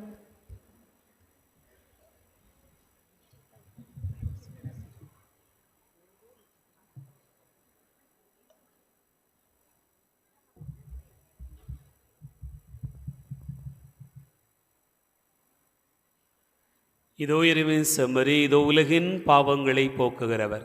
செம்மறியின் விருந்துக்கு அழைக்க பெற்றோர் பேறு பெற்றோர்.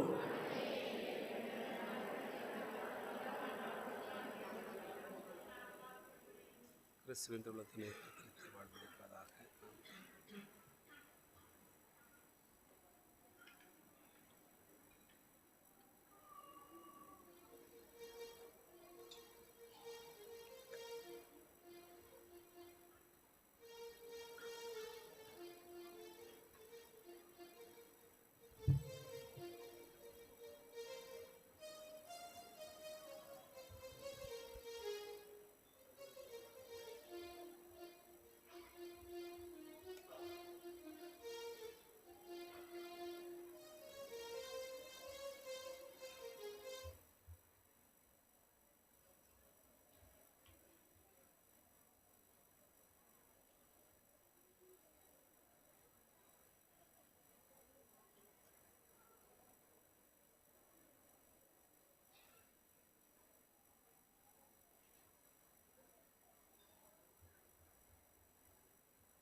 வரும் நதியே என்னுயிரே நீ வா உன் பொன்னொழி கதிரினில் என் விழி சங்கமம் நின்னருளே நீ வா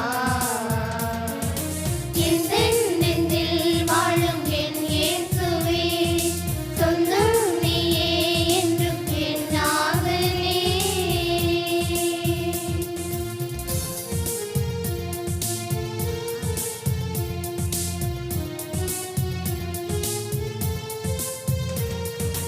உயிர் மூச்சு நீயே உலை நாளும் வரவே உன்னோடு உறவாட தினம் தேடினேன் என் சொந்தம் யாவும் நிறமாறி போதும் நீங்காத நிழலாக நீ வந்தால் போதும் தாயா என்னில் நீ வேண்டும் உன் சேயா என்றும் நான் வாழ தாயா என்னில் நீ வேண்டும் உன் சேயா என்றும் நான் வாழ உள்ள கோவிலில் உந்தன் தரிசனம் தான்வே நீ வான்வே தான்வே நீ வான்வே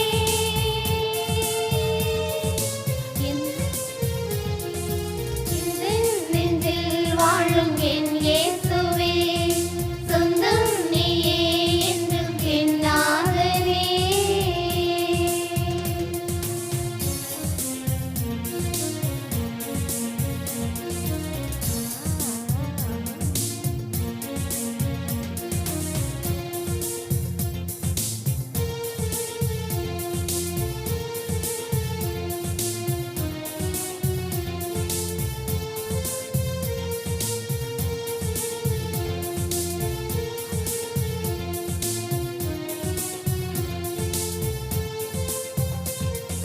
நினைவெல்லாம் நீயே என் வாழ்வில் என்றும் ஆதாரம் நீயாக நான் வாழ்கிறேன் என் துன்பம் யாவும் மறைந்தோடி போதும் என்னை தேற்றும் அன்பே நீ எனில் வந்ததா ஊற்றாய் உள்ளம் நீ வேண்டும் உன் அன்பால் என்றும் சுகம் காண ஊற்றாய் உள்ளம் நீ வேண்டும் உன் அன்பால் என்றும் சுகம் காண உள்ள கோவிலில் உந்தன் தரிசனம் தான்வே நீ வான்வே தான்வே நீ வான்வே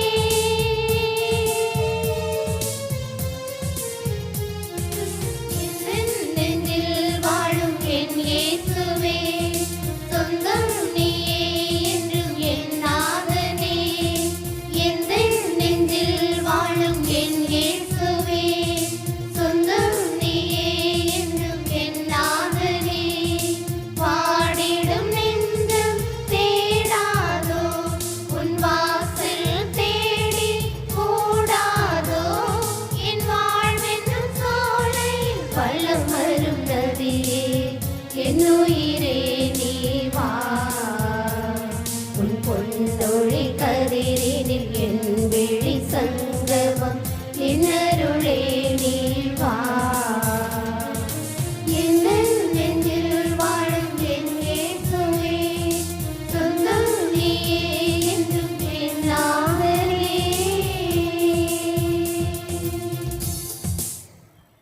22ஆம் தேதி ஞாயிற்றுக்கிழமை திருவுரைக்காலம் 4ஆம் ஞாயிறு 23ஆம் தேதி திங்கட்கிழமை டிசம்பர் 23 24ஆம் தேதி செவ்வாய்க்கிழமை டிசம்பர் 24 25ஆம் தேதி புதன்கிழமை கிறிஸ்து பிறப்பு பெருவிழா 26ஆம் தேதி வியாழக்கிழமை புனித ஸ்தேவான் விழா 27ஆம் தேதி வெள்ளிக்கிழமை புனித யோவான் திருத்துதர் நற்செய்தியாளர் விழா அது மாதத்தின் கடைசி வெள்ளி 28ஆம் தேதி சனிக்கிழமை புனித மாசில்லா குழந்தைகளின் விழா இது மாதத்தின் கடைசி சனி 29ஆம் தேதி ஞாயிற்றுக்கிழமை இயேசு மரியா யோசேப்பின் திருக்குடும்பம் பெருவிழா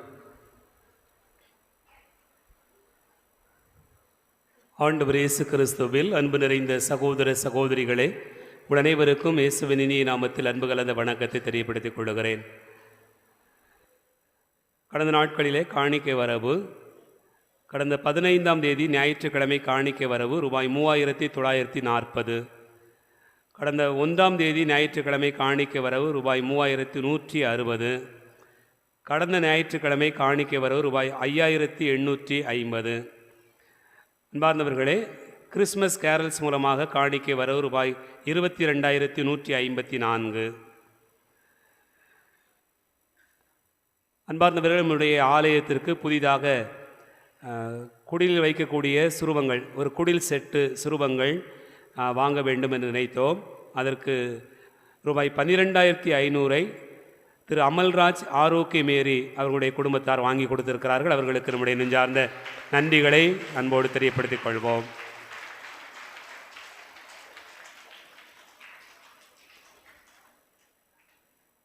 அதே போல் நம்முடைய ஆலய பகுதி, தெருக்கள், நம்முடைய பஸ் ஸ்டாண்ட் அந்த பகுதிகளிலே ஸ்டார் போடப்பட்டிருக்கிறது. புதிதாக ஒரு 100 ஸ்டாரு நம்முடைய ஆலயத்திற்கு வாங்கி கொடுத்திருக்கக்கூடிய அன்பு டெய்லர் குடும்பத்தாருக்கு நம்முடைய நெஞ்சார்ந்த நன்றிகளை கரங்களை தட்டி அன்போடு தெரியப்படுத்திக் கொள்வோம்.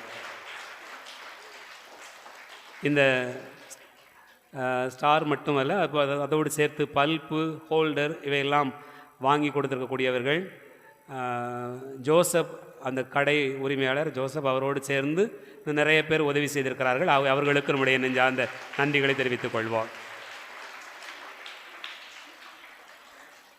அதற்கு தேவையான வயர், மற்ற பொருட்கள், நம்முடைய பணிகளை ஞானம் சவுண்ட்ஸ் செய்து கொடுத்திருக்கிறார்கள். அவர்களுக்கு நம்முடைய நன்றிகளை தெரிவித்துக் கொள்வோம்.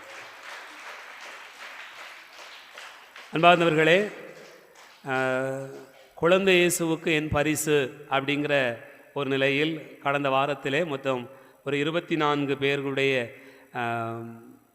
தேவையை எழுதி போடப்பட்டிருந்தது கிறிஸ்மஸ் மரத்தில். அது ரொம்ப வேகமாக போனது. அது பிறகு கொஞ்சம் பேர் கேட்டிருந்தாங்க, ஆனால் அவ்வளவுதான் அப்படின்னு நினச்சிட்டு இருந்தோம். அப்புறம் திரும்ப பள்ளிக்கூடத்தில் ஒரு சிலர்கிட்ட கேட்டு பார்த்தபோது மீண்டும் ஒரு 16 பேருடைய பெயர்கள் எழுதி போடப்பட்டிருக்கிறது.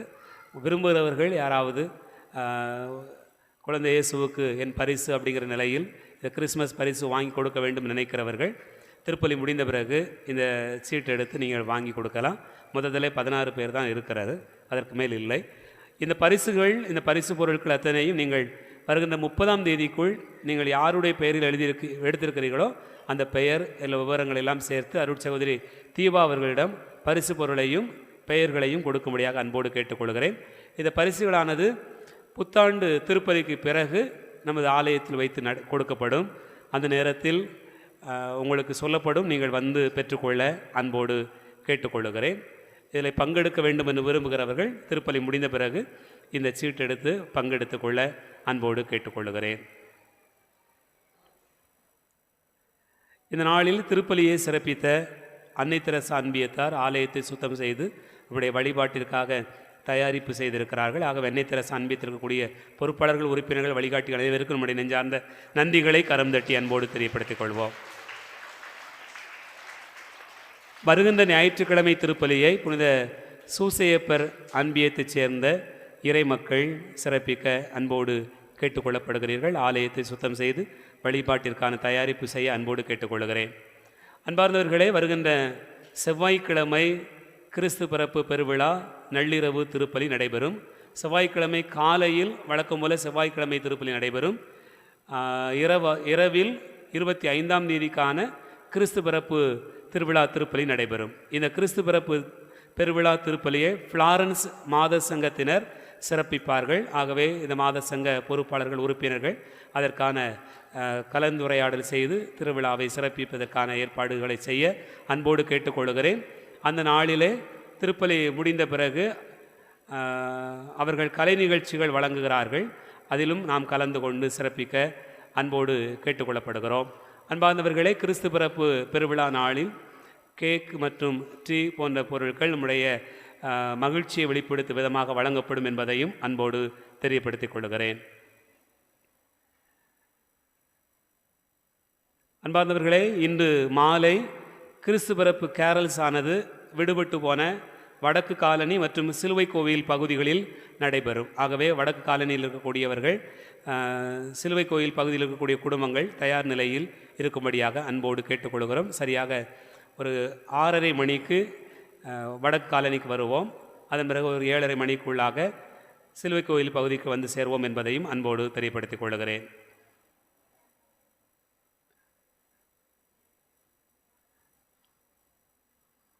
வருகின்ற 25ஆம் தேதி கிறிஸ்து பிறப்பு பெருவிழா நாளில் இரவு நாம் திருப்பலி ஏற்கனவே 24ஆம் தேதி வைத்து விடுவோம்.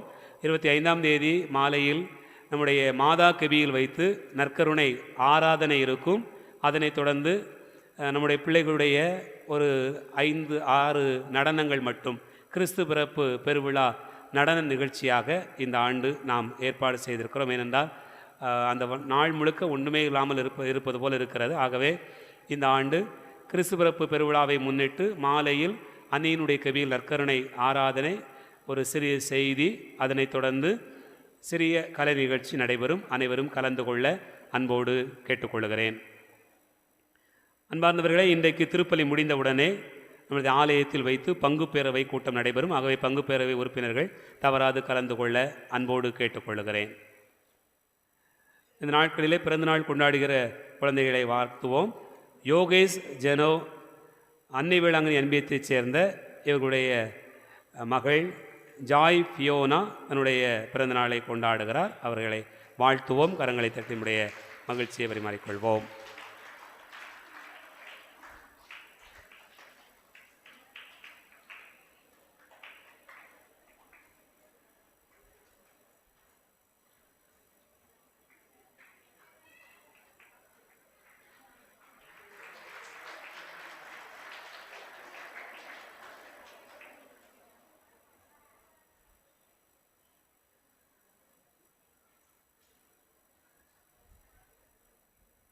எழுந்து நின்று ஆண்டவருக்கு நன்றி கூறுவோம்.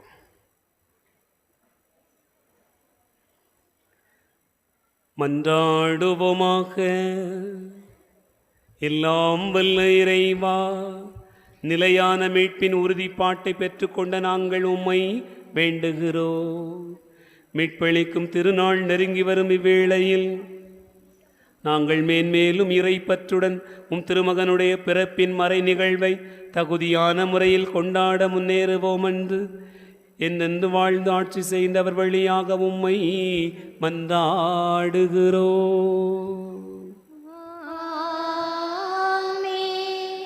ஆண்டவர் உங்களோடு இருப்பாராக.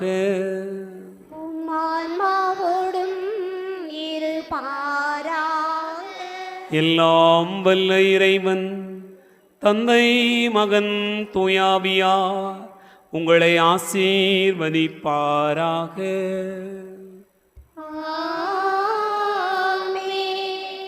சென்று வாழுவோம். திருப்பலி நிறைவேறிற்று.